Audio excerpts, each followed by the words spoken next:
प्रभुं राधा सुदर्शनं कृष्णं भागवतं उपास्महे। जय जय श्री गौरांग जय नित्यानंद जय अद्वैत चंद्र जय गौर भक्त वृंद। यस्य प्रसादाद् भगवद् प्रसाद यस्य प्रसादन्न गतिः कुतोऽपि ध्यायं स्तुवंस्तस्य यशस्त्रिसन्धं वन्दे गुरुश्रीचरणारविन्दम्। महाप्रसादजननी सर्वसौभाग्यवर्धिनी आधिवैधिहरा नित्यं तुलसीतं नमस्तुते। आनन्दलीलामय विग्रहाय हेमावदिव्यच्छविसुन्दराय तस्मै महाप्रेमरसप्रदाय चैतन्यचन्द्राय नमो नमस्ते। नवीनां हेमगौराङ्गीं प्रवरेन्द्रवरं वृषभानुसुतं वन्दे कृष्णकान्तं बर्हापीडाभिरामं मृगमदतिलकं कुण्डलाक्रान्तगण्डं कञ्जाक्षं कम्बुकण्ठं स्मितसुभगमुखं साधरी नस्तवेणु श्यामं शान्तं त्रिभङ्गं रविकरवसनं भूषितं वैजयन्ता वन्दे वृन्दावनस्थं युवतिशतवृतं ब्रह्मो गोपालवेशम्।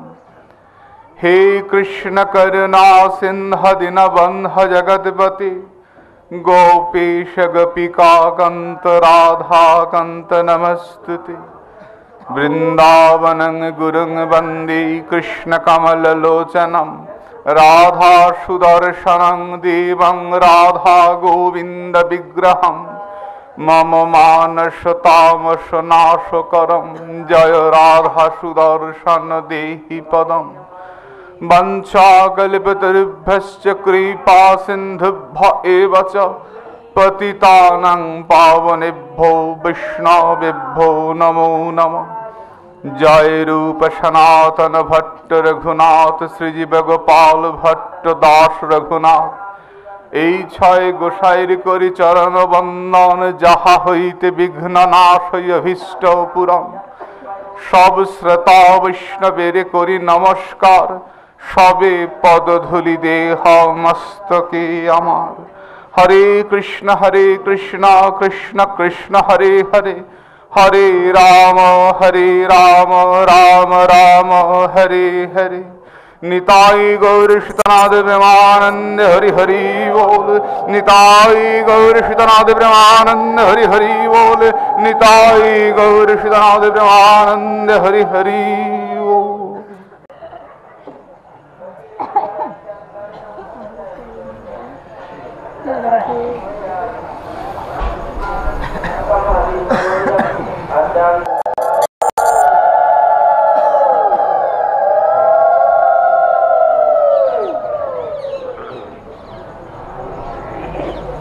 श्रीमद्भागवतम दशम स्कंध प्रथम अध्याय। तस्मान्न कस्यचिद् द्रोहमाचरेत् स तथाविधा आत्मना क्षेममन्निच्छन् दग्धुर्वै परतो भयम्।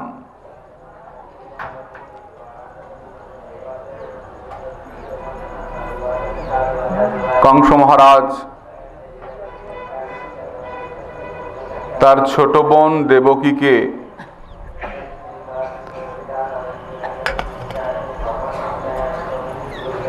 নামিয়ে এনেছেন রথের থেকে হত্যা করবেন।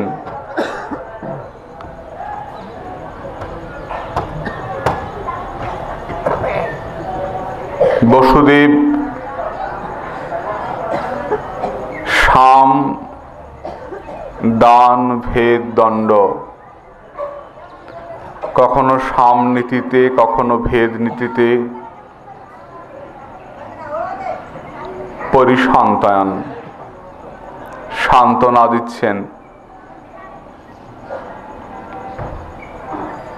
কংস, তুমি বোনকে মেরো না,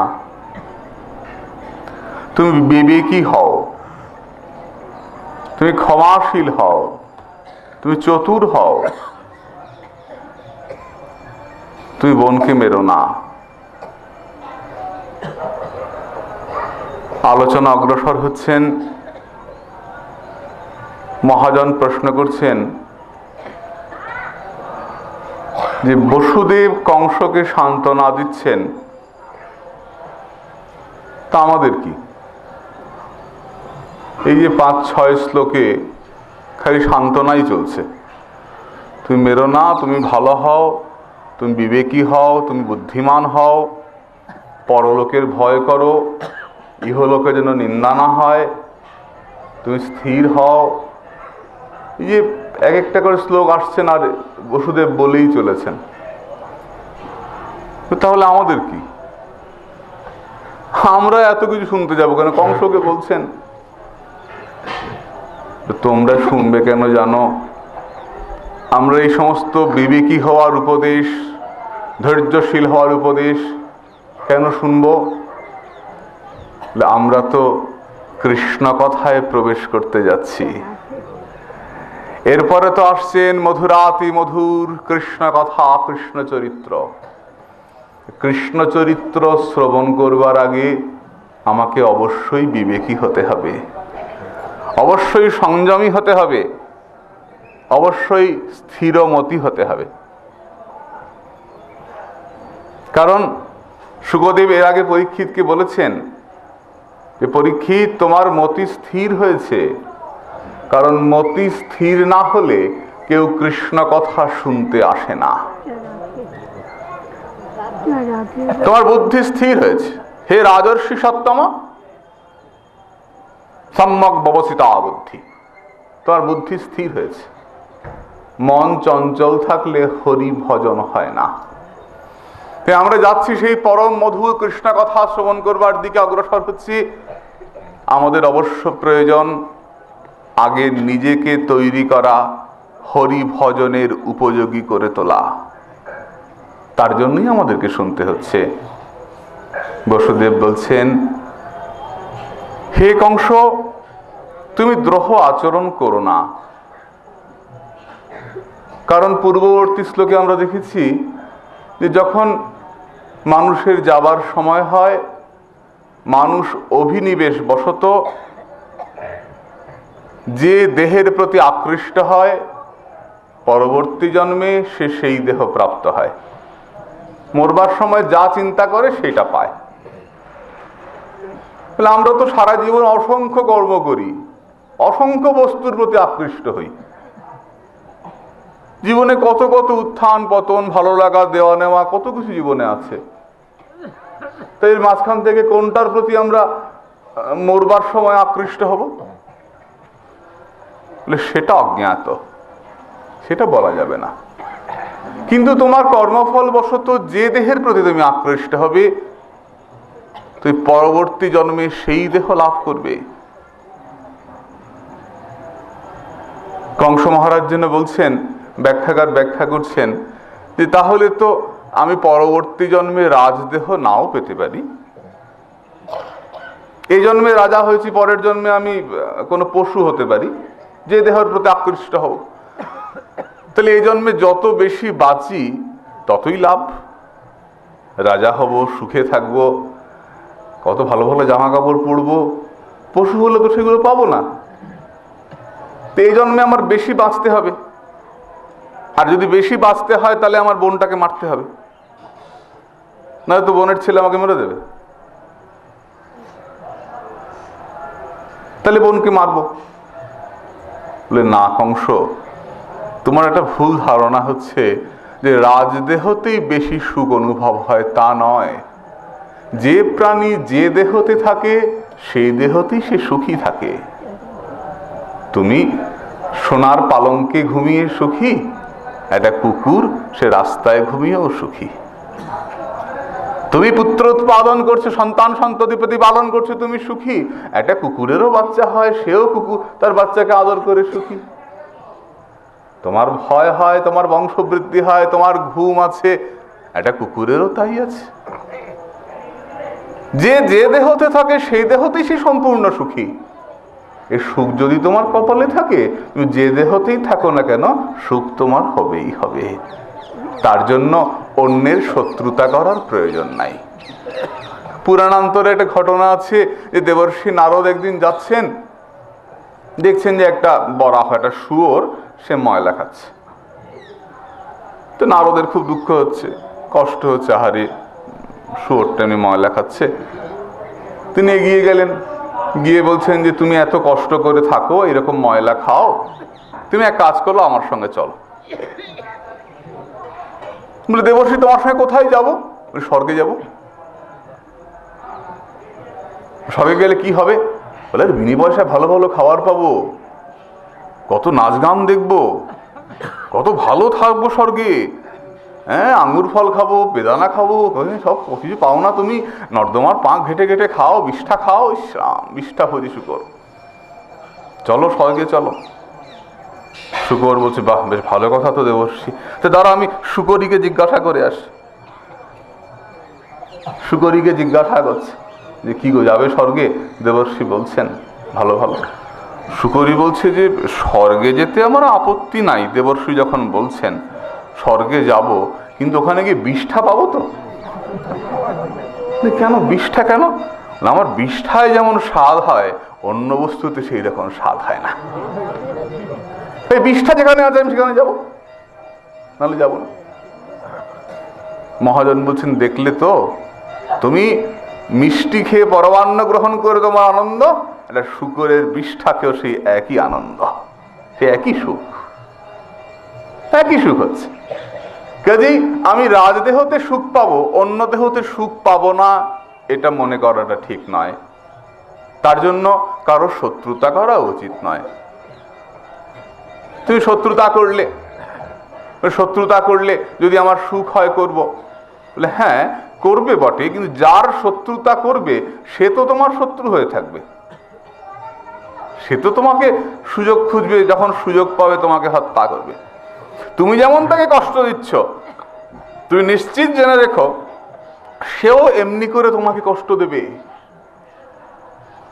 আবার দেবর্ষিবাদের কথা, দেবর্ষিবাদ চলেছেন, এক রাজার সঙ্গে দেখা, দেখলেন সেই রাজা বহু বহু অশ্বমেধ যজ্ঞ করছেন। দেবর্ষি গিয়ে দাঁড়িয়ে বলছেন, হে রাজা, তুমি এত অশ্বমেধ যজ্ঞ করছো কেন? এত পশুকে হত্যা করছো কেন? ভো ভো প্রজাপতি রাজন পশুন পশ্যত তয়াধরে সঙ্গ পিতায় জীব সংহান নিঘ্রিণেন সহস্রশ ইতি তং সম্প্রতিক্ষতে প্রতীক্ষন্তে স্মরন্ত বৈশং তব সম্পরীতময় কূটৈ ছিন্নন্তুণ্ঠিতমন্নব। রাজা, তুমি এত হাজার পশুকে মারছো, এত অশ্বকে হত্যা করছো কেন? রাজা বলছেন, আমি স্বর্গে যাব, এত পশুকে হত্যা করছি, এদেরকে মেরে যদি আমার সুখ হয় তো হোক না, আমি স্বর্গে যাব। রাজা, স্বর্গে তো যাবে, কিন্তু চিরকাল থাকতে পারবে কি? পারবে না তো। পুণ্যক্ষয় মর্তলোক আবিশন্তি, পুণ্য ক্ষয় হয়ে গেলে আবার তোমাকে এই জগতে নেমে আসতে হবে। তুই যেখানেই যাও না কেন, আব্রহ্ম ভুবন আল্লোকা, তোমাকে ফিরে আসতে হবে। তুমি কেন পশুগুলোর হিংসা করছো? আর দেখো, তুমি যে পশুদের হিংসা করছো, এই পশুগুলো তোমাকে মারবার জন্য উদ্গ্রীব হয়ে আছে।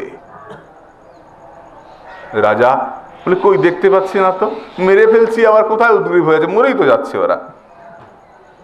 দেবর্ষি এগিয়ে এসছেন, রাজাকে ধরে বলছেন, তাকিয়ে দেখো। যেই সাধুর স্পর্শ হয়েছে, উনি রাজা তাকিয়ে দেখছেন, ওই যাদেরকে হত্যা করেছিলেন সেই পশুগুলো সব তরোয়াল হাতে দাঁড়িয়ে আছে। রাজা, তোমাকেও মারবো, তোমাকে অমনি করে ছিন্ন ভিন্ন করবো। আমাদের হিংসা করেছ, তোমাকে অমনি করে ছিন্ন ভিন্ন করবো।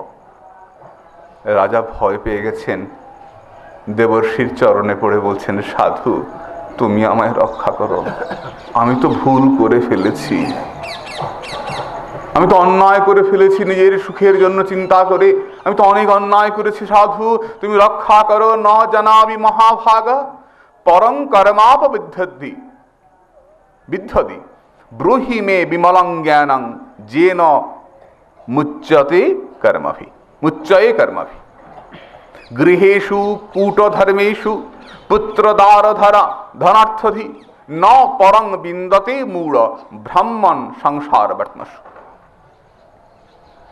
হে দেবর্ষি, আমি তো স্ত্রী পুত্র পরিবার নিয়ে এর সুখের মধ্যেই আমি ডুবেছিলাম।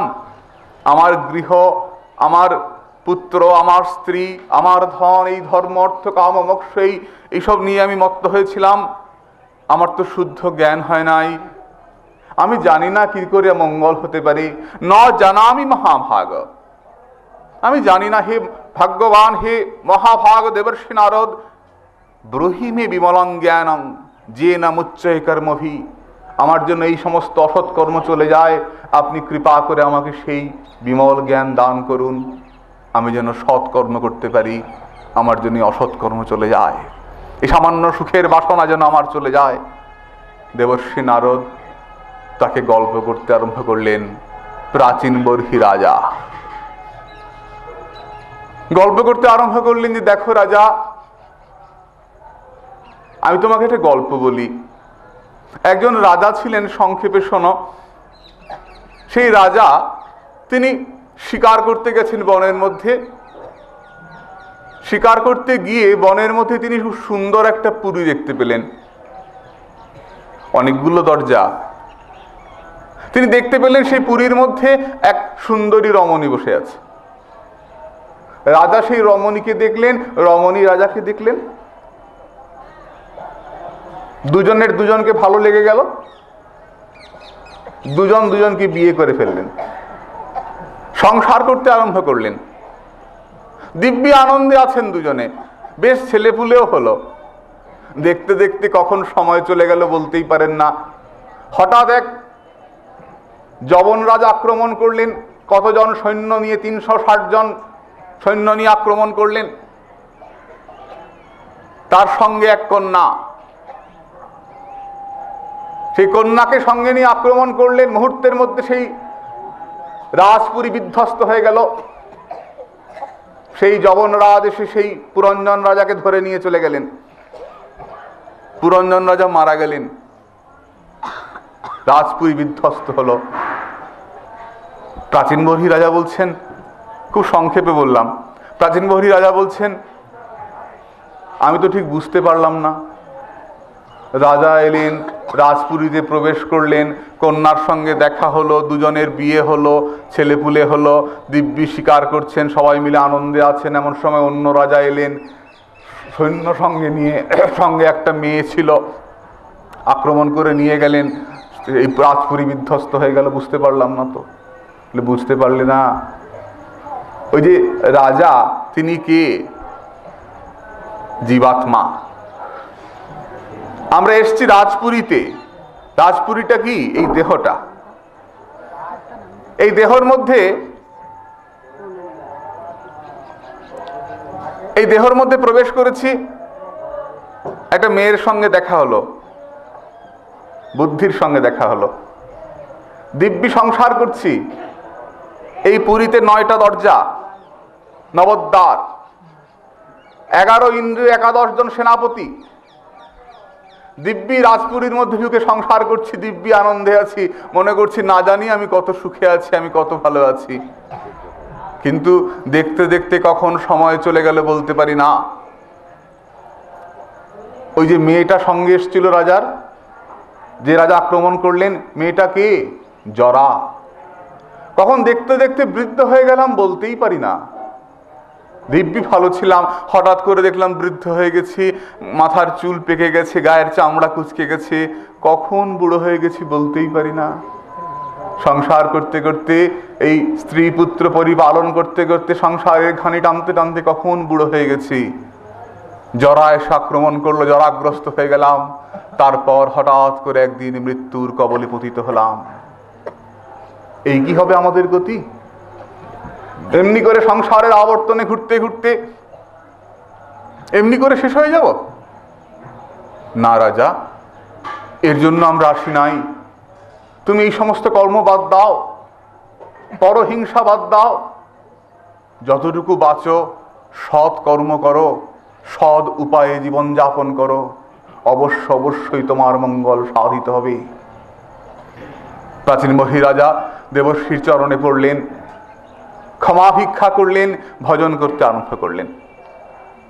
বসুদেব এখানে দৃষ্টান্ত দিচ্ছেন। বসুদেব বলছেন, কংস, তুমি যদি এমনি করে ওই ছোট্ট মেয়েটাকে মারো, তোমার কি হবে বলো তো? কি হবে তোমার? আত্মন ক্ষেমমন্নিচ্ছন দ্রগ্ধুর্ভৈ পরত উভয়ম। তুমি নিশ্চিত জেনে রেখো, তোমার জীবনে ভয় তোমার সঙ্গে লেগে থাকবে। তুমি এই মেয়েটাকে মেরেই ভয় থেকে মুক্ত হতে পারবে না। ভয় কার হয়? এই জগতে ভয় কার হয় না? ভয়ং দ্বিতীয় অভিনিবেশত। এই জগতে যে দ্বিতীয় বস্তুতে মন দিয়েছে তার ভয় হয়।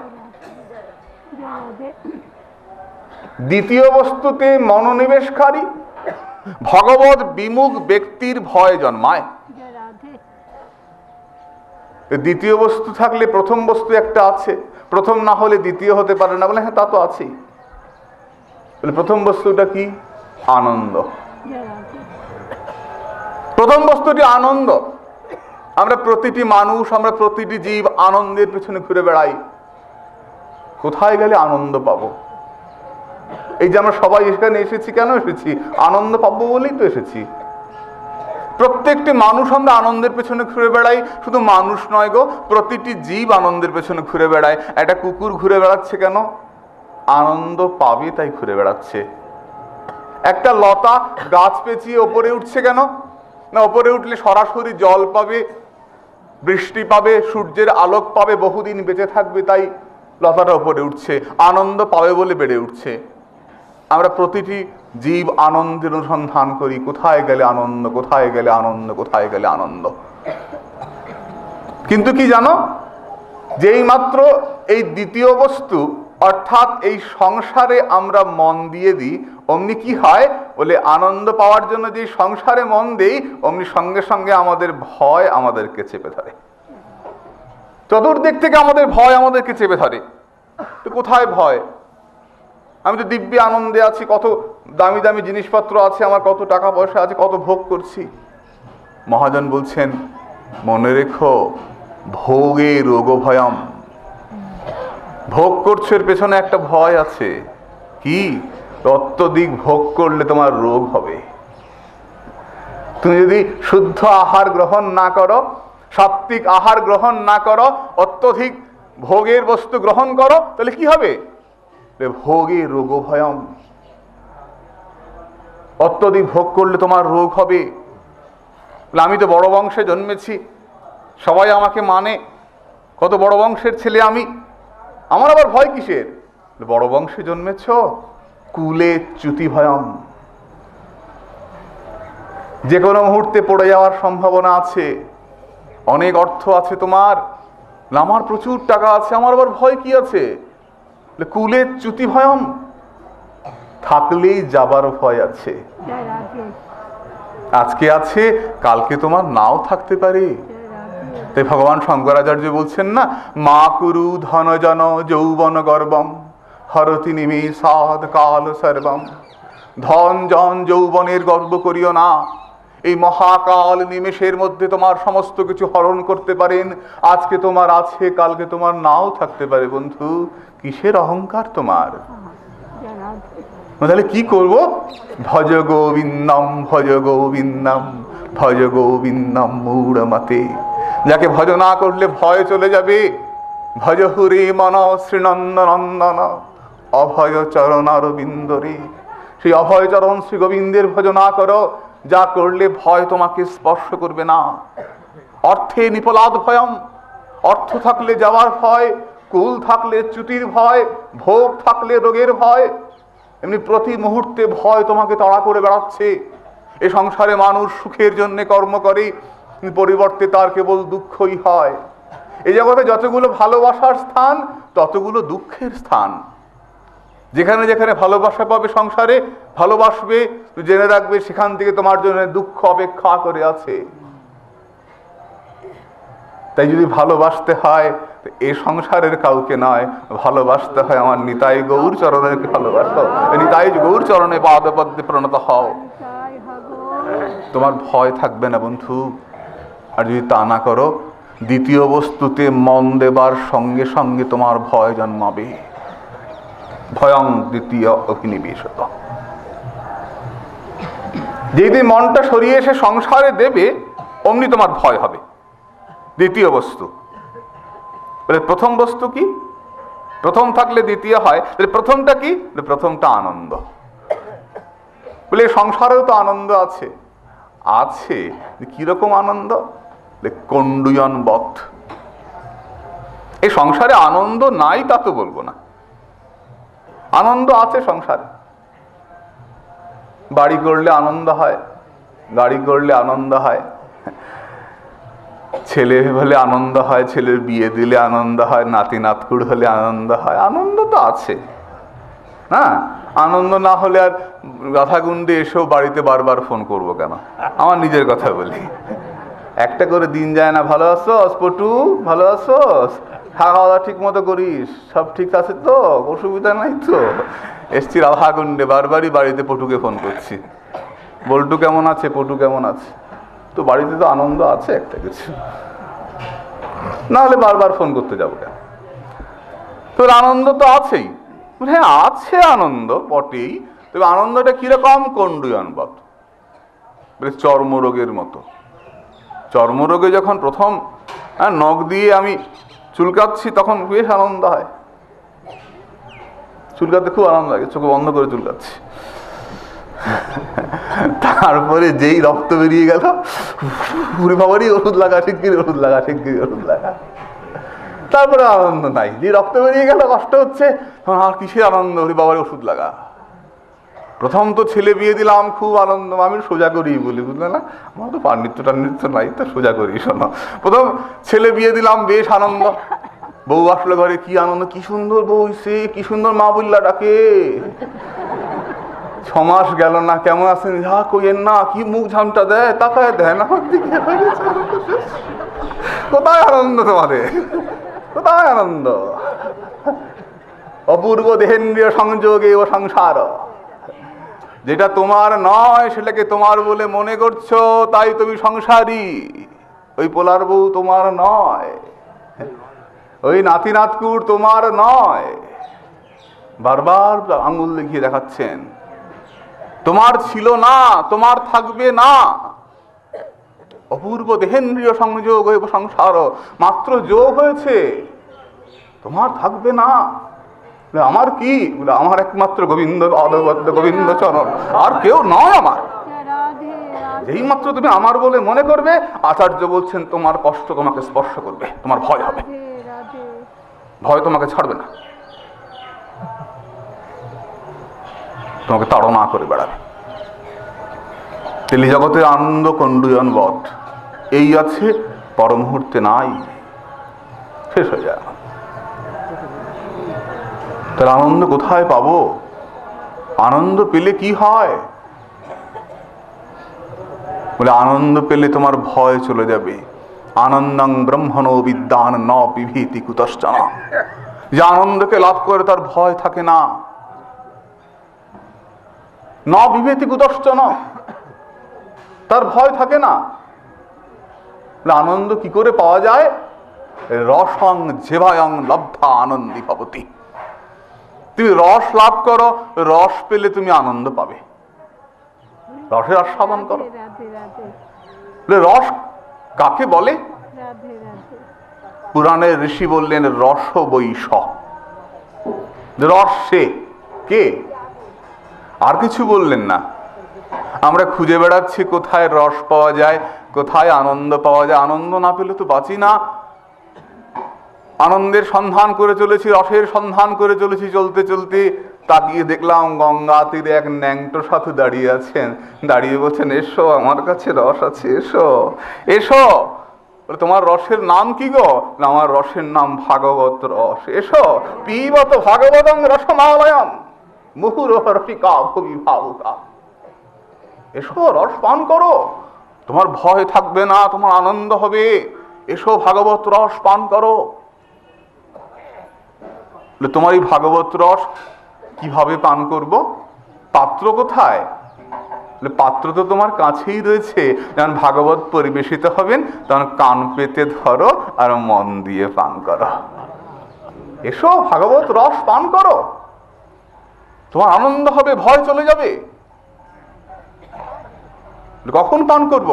লহরহ পান করো।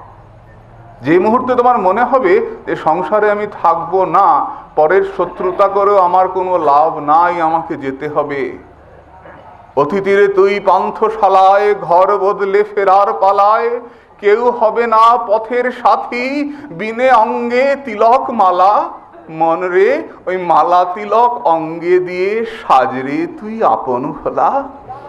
যে মুহূর্তে তোমার মনে হবে আমি চলে যাব, সেই মুহূর্ত থেকে হরি ভজন আরম্ভ করো, সেই মুহূর্ত থেকে ভাগবত শ্রবণ আরম্ভ করো, তোমার ভয় চলে যাবে। সেই মুহূর্তে আরম্ভ করবো। ভাগবত কি সবাই শ্রবণ করতে পারবো? করলে কি হবে? শৃণ্যতাং সকথা কৃষ্ণ পুণ্য শ্রবণ কীর্তন হৃদন্তস্তবদ্রাণী বিধুনতি সহিত শতাম ভিদ্যতে হৃদয় গ্রন্থি ছিন্নন্তে সর্বসংশয়া ক্ষিয়ন্তে চাস্য কর্মাণি দৃষ্টে বাত্মনীশ্বরে। ভাগবত শুনলে কি হবে? কি হবে বলো তো? যদি পরম পবিত্র কৃষ্ণ কথা শ্রবণ করো, তোমার মনের যত ময়লা, এই কৃষ্ণ কথা তোমার মনের ময়লা পরিষ্কার করে দেবেন, তোমার মনের ভয় চলে যাবে। হৃদ অন্তস্থ যবদরানি বিধুনতি সহিত শতাম। পরম বন্ধু যেমন বন্ধুকে উপকার করে, আদর করে বন্ধুর কাছে এসে বন্ধুর দুঃখ মোচন করে, তুমি হরিকথার মতো বন্ধু আমাদের আর নাই। এই হরিকথা যদি শ্রবণ করো, পরম পবিত্র কৃষ্ণ কথা যদি শ্রবণ করো, এই হরিকথা তোমার কাছে এসে তোমার হৃদয়ে প্রবেশ করে বড় আদর করে হৃদয়টা পরিষ্কার করে দেবেন, তাতে ভগবানের বসবার আসন তৈরি করে দেবেন, ভগবান এসে বসবেন সেখানে। হৃদ্যতে হৃদয় গ্রন্থি ছিন্নন্তে সর্বসংশয়া ক্ষিয়ন্তে চাস্য কর্মাণি দৃষ্টে বাত্মনীশ্বরে। তোমার মনের মধ্যে যত সন্দেহ আছে, যত গাঁট আছে, এই হরিকথা শ্রবণ করো, তোমার মনের সমস্ত সন্দেহ দূরীভূত হয়ে যাবে, তোমার সমস্ত প্রশ্নের উত্তর পাবে তুমি হরিকথা শ্রবণ করলে। অনেক রকম প্রশ্ন আছে তো আমাদের মনের মধ্যে, কত রকম প্রশ্নের তো শেষ নাই। কত কত প্রশ্ন আছে ভজনের ক্ষেত্রে, কত রকম প্রশ্ন। কেমন করে তুলসী পাতা দেব, উল্টা করে দেব না সোজা করে দেব, বোটা ওপর দিকে দেব না বোটা নিচের দিকে দেব, সব আছে না, কত রকম প্রশ্ন। কেউ বলেন তুলসী পাতা যেমন করে গাছে হয় তেমনি করে গোবিন্দের চরণে দেবে, গোবিন্দের চরণে পড়ে গোবিন্দ বদনের দিকে তাকিয়ে থাকবেন। কেউ বলে বদনের দিকে তাকাবার কি দরকার, গোবিন্দ চরণে উপুড় হয়ে পড়ুক না, উপুড় করে দিও। কেউ বলে এমনি করে দিও, কেউ অমনি করে দিও, কত কত গুরু পরম্পরা এক একজনের এক একটা আছে, কার চরণে তুলসী দেবো, কার হাতে তুলসী দেবো, কার বুকে তুলসী দেবো, কত কত প্রশ্ন আমাদের ভজনের ক্ষেত্রে। সমস্ত প্রশ্নের উত্তর তুমি পাবে যদি পরম পবিত্র হরিকথা শ্রবণ করো। চিন্তন্তে সর্বসংশয়া শ্রিয়ন্তে চাস্য কর্মাণি দৃষ্টে বাত্মনীশ্বরে। তোমার সমস্ত অসৎ কর্ম নাশ হয়ে যাবে হরিকথা শ্রবণ করলে, এবং এই হরিকথাই তোমাকে ঈশ্বর দর্শন করিয়ে দেবে। তাই তুমি হরিকথা শ্রবণ করবে, তোমার ভয় চলে যাবে। এসো হরিকথা শ্রবণ করো। প্রশ্ন করছেন, আচ্ছা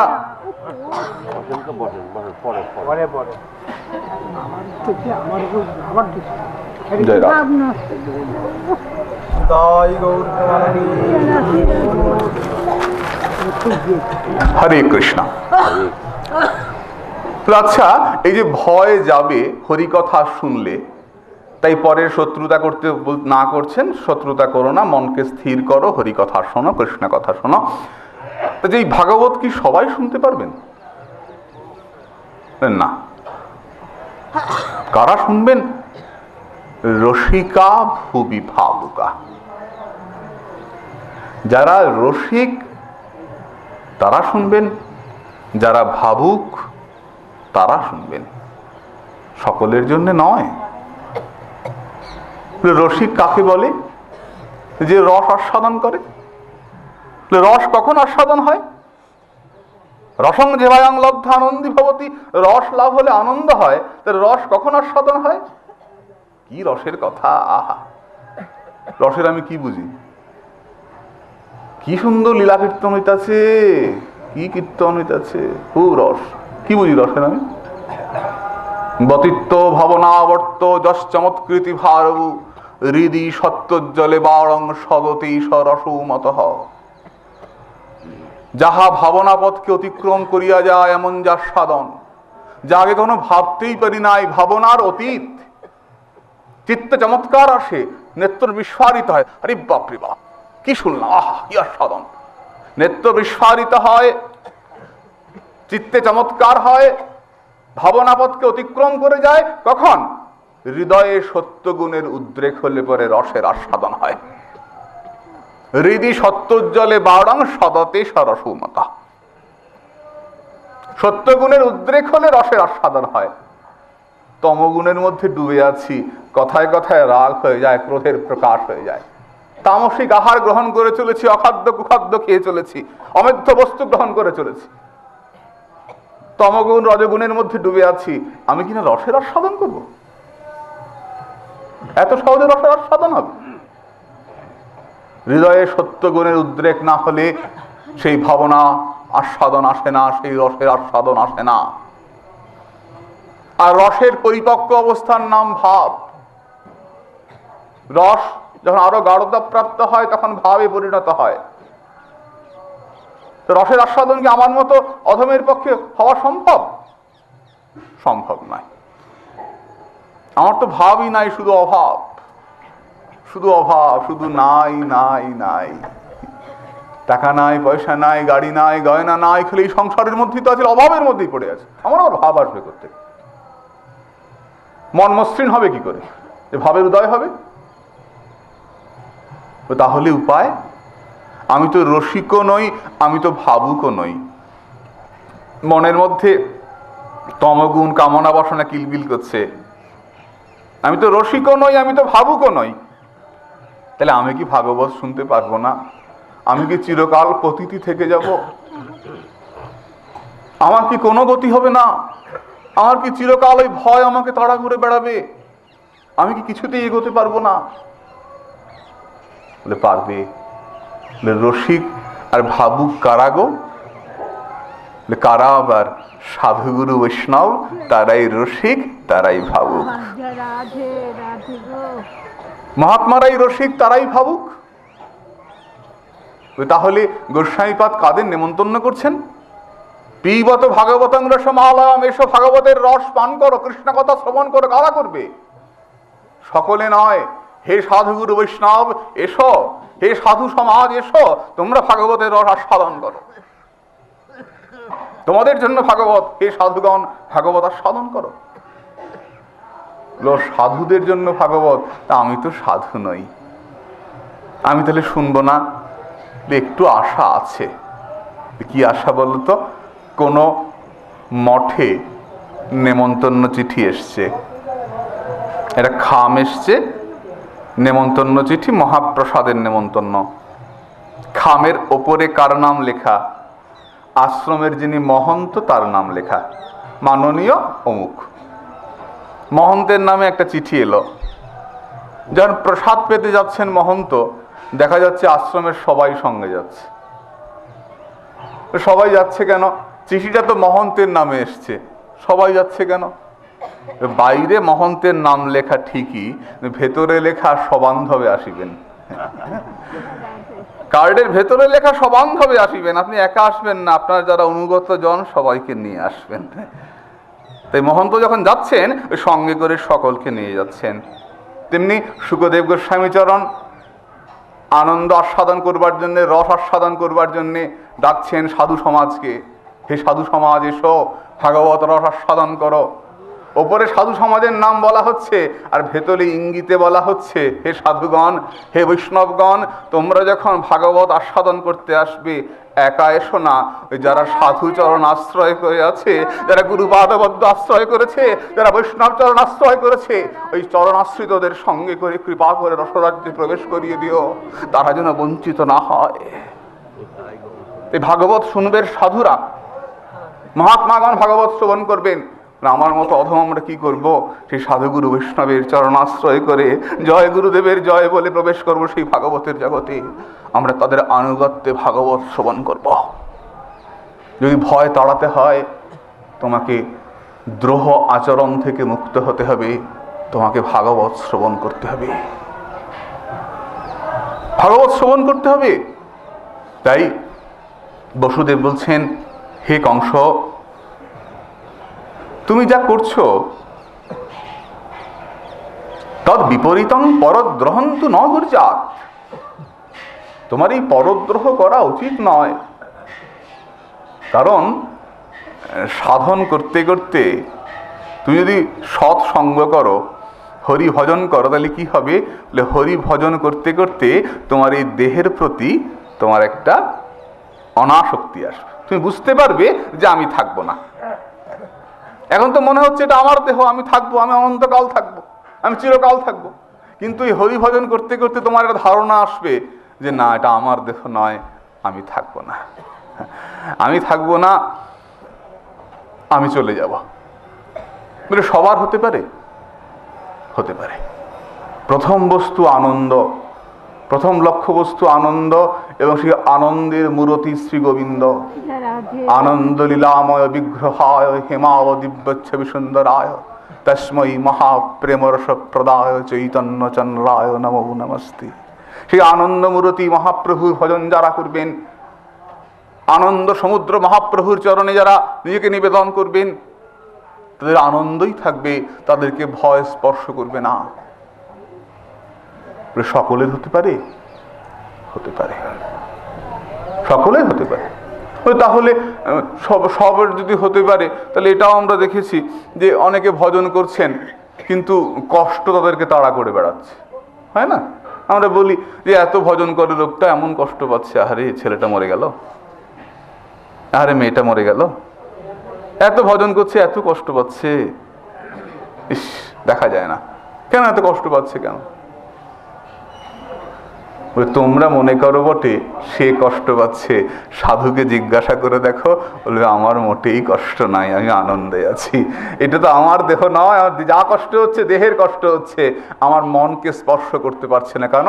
মনে আমার শ্রী গোবিন্দ পাদবদ্ধ রয়েছেন, আমি আনন্দে আছি, এই জগতের শোক দুঃখ আমাকে স্পর্শ করে না। দেবর্ষী নারদ বলছেন, অনুগ্রহং মন্যমান প্রতিষ্ঠাং দেশমোত্তরাম। ভাগবতের প্রথম স্কন্ধে ৬ষ্ঠ অধ্যায়ে দেবর্ষী নারদের বাক্য, যে এই জগতে যে কষ্ট আছে সেই কষ্টটাকে সাধক কি মনে করেন? না, আমার প্রতি শ্রী ভগবানের অনুগ্রহ, তার কৃপা। কত অনুগ্রহ তোমার আমার প্রতি, তার জন্য তুমি এটা আমাকে করলে। দেবর্ষী নারদ বলছেন বেদব্যাসকে, যেমন বেদব্যাসের মনটা খারাপ হয়ে গিয়েছিল, চুপ করে বসে আছেন আর মনে মনে ভাবছেন, আমি এত কিছু করলাম, আমি পুরাণ তৈরি করলাম, বেদকে ভাগ করলাম, এত কিছু করলাম, তো ওই মনকে কিছুতেই সান্ত্বনা দিতে পারছি না, আমি কিছুতেই আনন্দ পাচ্ছি না, কিছুতেই জগতের জীবকে আনন্দে ডোবাতে পারছি না, হায় হায় আমার কি হবে, এ মনে মনে ভাবছেন বেদব্যাস। এমন সময় দেবর্ষীপাদ এসে হাজির। কি ভাবছো সাধু? গুরুদেবকে প্রণাম করলেন। গুরুদেব, আমি ভাবছি কি এমন করতে পারি যা করলে সবাইকে আনন্দ দিতে পারি আর নিজেও আনন্দ পেতে পারি? আমি এত গ্রন্থ লিখেছি। দেবর্ষী বললেন, তুমি অনেক কাম্যকর্মের উপদেশ দিয়েছ, কিন্তু শুদ্ধ ভক্তির উপদেশ দাও নাই। দেখো, নৌকোটা যতই সাজানো থাক না কেন, যদি নৌকোতে হাল না থাকে, নৌকো বাতাসে এদিক ওদিক নিয়ে যায়। তা আমাদের এই দেহটাকে যতই আমরা সুন্দর করে সাজাই আর যতই সৎকর্ম করি না কেন, যদি তাতে গোবিন্দ ভক্তির লেশ না থাকে, সম্পর্ক না থাকে, হরি ভজনের সম্পর্ক না থাকে, তুমি যত কিছুই করো না কেন, ওই বাতাহত তরণীর মতো ধাক্কায় তোমাকে এদিক থেকে ওদিকে নেবে, এদিক থেকে ওদিকে নিয়ে যাবে। হে বেদব্যাস, তুমি ভাগবত প্রণয়ন করো। বেদব্যাসের মাথাটা নিচু হয়ে গেছে, আমি কি ভাগবত প্রণয়ন করতে পারবো? কেন পারবে না? বলে, আমি যখন আমার বাবার কথা ভাবি তখন গর্বে আমার বুকটা ফুলে ওঠে। আমি ঋষি পরাশরের পুত্র, কত অহংকার আমার, ঋষি পরাশর আমার পিতা। কিন্তু যখন মায়ের কথা ভাবি তখন তো মাথাটা নিচু হয়ে যায়। আমার মা যে নিচু কুলের মেয়ে গো, আমি দাসরাজের কন্যার গর্ভে জন্মেছি। ওই নিচু কুলের মায়ের পেটে জন্মে আমি কি ভাগবত প্রণয়ন করতে পারবো? দেবর্ষি হাসছেন, তুমি এই কথা বলছো? বলতে আরম্ভ করলেন তার পূর্বজীবনের কাহিনী। দেবর্ষি বলছেন, বেদব্যাস, তুমি তো জানো তোমার বাবা ঋষি পরাশর, কিন্তু আমি কিন্তু আমার বাবার পরিচয় জানতাম না। আমার মায়ের কোনো একদিনের ভুলে আমার জন্ম হয়। আমার মা দাসী ছিলেন, কিঙ্করী। আমি বাবার পরিচয় জানতাম না। আমার মা ব্রাহ্মণ পল্লীতে কাজ করতেন। আমি মায়ের সঙ্গে সঙ্গে কখনো যেতাম। জানো বেদব্যাস, একদিন কতজন সাধু এলেন ওই ব্রাহ্মণ পল্লীতে, চাতুর্মাস্য করবেন। আমি মায়ের সঙ্গে তাদের সেবা করতে লাগলাম। তাদের খড়ম এগিয়ে দিই, তাদের জল এগিয়ে দিই, তাদের সেবা করি। দূরে দাঁড়িয়ে থাকি যেন আমার গায়ের ছায়া না পড়ে, তাদের ভজনে অসুবিধা হবে। আমি তো নিচু কুলের ছেলে কিনা, আমি তো কিঙ্করী পুত্র কিনা। আমি দূরে দাঁড়িয়ে আছি, একদিন একজন সাধু ডাকছেন, এই খোকা শোন। কি বলছো? আচ্ছা, তুই যে দূরে দাঁড়িয়ে থাকিস, তুই তো সারাদিন আমাদের সেবা করিস, তোর খিদে পায় না? তোকে তো কখনো খেতে দেখি না, কিছু তো খাস না তুই, তোর খিদে পায় না? এই দেখো, তুমি কিচ্ছু জানো না। কি জানি না? তুমি বুঝি জানো না আমি যে দাসী পুত্র। মা বলেছে দাসী পুত্রের খিদে পেতে নাই। আমার খিদে পায় না, আমি তোমাদের সেবা করি। সাধু বলে উঠলেন, শোন, আজকে উঠবার সময় আমি আমার পাতে তোর জন্য কিছু প্রসাদ রেখে যাব, তুই এটা গ্রহণ করবি। সাধু প্রসাদ পেয়ে উঠে গেলেন। আমি পাতা কুড়োতে কুড়োতে দেখলাম সাধুর পাতায় আমার জন্য কিছু অধরামৃত ধরা আছে, বৈষ্ণব প্রসাদ। সেই প্রসাদ নিয়ে ছুটতে ছুটতে মায়ের কাছে গেছি। মা দেখো, সাধু আমার জন্য প্রসাদ রেখেছেন। মা পরম যতনে আমাকে কোলে বসিয়ে সেই প্রসাদ আমার মুখে দিলেন। জানো, যেই মাত্র প্রসাদ মুখে দেওয়া, আমার সমস্ত শিরায় উপশিরায় প্রতি রক্ত কণিকায় কণিকায় এক আনন্দের তুফান খেলে যায়। আমার শরীর অস্থির করতে লাগলো। মা আমাকে বুকের মধ্যে জড়িয়ে ধরে চোখের জল ফেলেন। আমি মায়ের কোলে শুয়ে পড়লাম। জানো, পরদিন থেকে কি হলো? আগে সাধুরা ইষ্টগোষ্ঠী করতেন, আমি শুনতাম কিন্তু কিছু বুঝতে পারতাম না। যেদিন থেকে মহতের প্রসাদ পেলাম, তার পরের দিন থেকে আমি হরিকথা বুঝতে পারি। আমি বুঝতে পারি, শুনিতে শুনিতে সে হোক কৃষ্ণে বোঝায় প্রীত। প্রথম শুনতাম, বুঝতে পারতাম না, পরদিন থেকে বুঝতে পারি। সাধুরা কৃপা করে আমাকে দীক্ষা দিলেন। চাতুর্মাস্য শেষ, তারা চলে যাচ্ছেন। আমি বললাম, আমাকে সঙ্গে নিয়ে চলো না, তোমাদের সঙ্গে থাকবো, তোমাদের সেবা করব। সাধুরা বলেন, পারবি মাকে ছেড়ে যেতে? মায়ের কথা মনে হবে না? এই মায়ের কথা মনে হলো, অমনি দাঁড়িয়ে পড়লাম। মা ছাড়া যে আমার কেউ নাই, আমি মাকে ছেড়ে যেতে পারবো না। সাধুরা চলে গেলেন, আমি মায়ের ছেলে ভয়ে আছি। হঠাৎ একদিন সন্ধেবেলায় মা ব্রাহ্মণ পল্লীতে দুধ দোয়াতে গেছেন, আর ফিরে এলেন না। আমি মা আসছে না দেখে আমি ছুটে যাচ্ছি ব্রাহ্মণ পল্লীতে। অন্ধকার হঠাৎ করে হোঁচট খেয়ে পড়লাম মাঠের মধ্যে। কিসে হোঁচট খেলাম রে? হাত দিয়ে দেখি একটা মানুষের শরীর পড়ে আছে। হে ভগবান, কে পড়ে আছে এখানে? কে তুমি? হঠাৎ করে বিদ্যুৎ চমকে উঠল। তাকিয়ে দেখি আমার মা পড়ে আছে, আর মায়ের পায়ের কাছ থেকে একটা সাপ ফনা তুলে বলে যাচ্ছে, তোর মাকে আর তুই কোনোদিন পাবি না, তোর মা তোকে ছেড়ে চলে গেছে। আমি মা বলে কেঁদে লুটিয়ে পড়লাম জানো। ভাবলাম মা ছাড়া তো আমার আর কেউ নাই, কিন্তু গুরু কৃপায় তার পরমুহূর্তে আমার মনে হলো অনুগ্রহং মান্যমান প্রতিষ্ঠাং দিশামুত্তরাম। আমার মনে হলো এই মা যে আমাকে ছেড়ে চলে গেলেন বটে, কিন্তু এটা ভগবানের কৃপা হলো আমার প্রতি। মায়ের জন্য এতদিন আমি ঘরে আটকে ছিলাম, আমি ছুটে যেতে পারছিলাম না, আমি ভজন করতে যেতে পারছিলাম না। আমার যেটুকু বন্ধন ছিল ভগবান তাও ছাড়িয়ে দিলেন। এখন আমার গুরুচরণ ছাড়া আর কেউ নাই, ওই গুরুচরণই আমার ভরসা। আমি ছুটতে লাগলাম গুরু পাদপদ্মের দিকে। এতদিন তো ওই মায়ের টানে আটকে ছিলাম কিনা। সাধুরা বলেছিলেন যেতে পারবি মাকে ছেড়ে, পারি নাই, মায়ের টানে আটকে ছিলাম। আজকে আমার শেষ বন্ধনটাও শিথিল হয়ে গেল, আমি আজ মুক্ত। আজ আমার ভজনে কোনো বাধা রইল না। আমি ছুটতে আরম্ভ করলাম।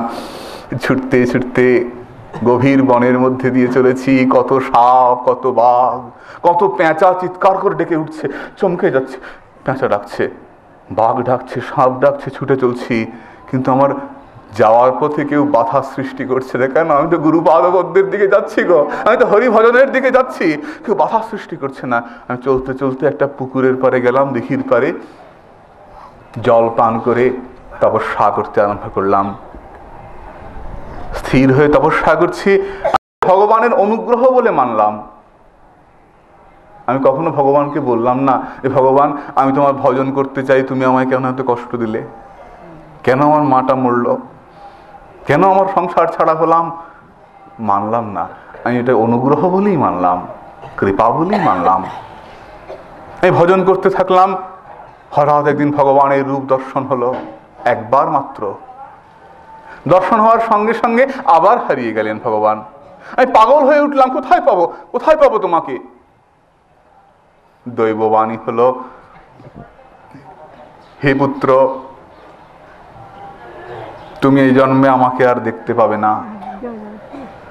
যতক্ষণ অন্তরের ময়লা পরিপূর্ণরূপে পরিষ্কার না হয় ততক্ষণ সাধক আমাকে দেখতে পায় না। আমি শুধু একবার মাত্র তোমাকে দেখা দিলাম তোমার অন্তরের উৎকণ্ঠা বাড়াবার জন্যে। তুমি একবার আমাকে দেখেছো। সৎকৃত দর্শিতং রূপমে তৎ কামায়তি অনঘ মত কাম সনকৈ সাধু সর্বান মঞ্চতিরিচ্ছয়াম।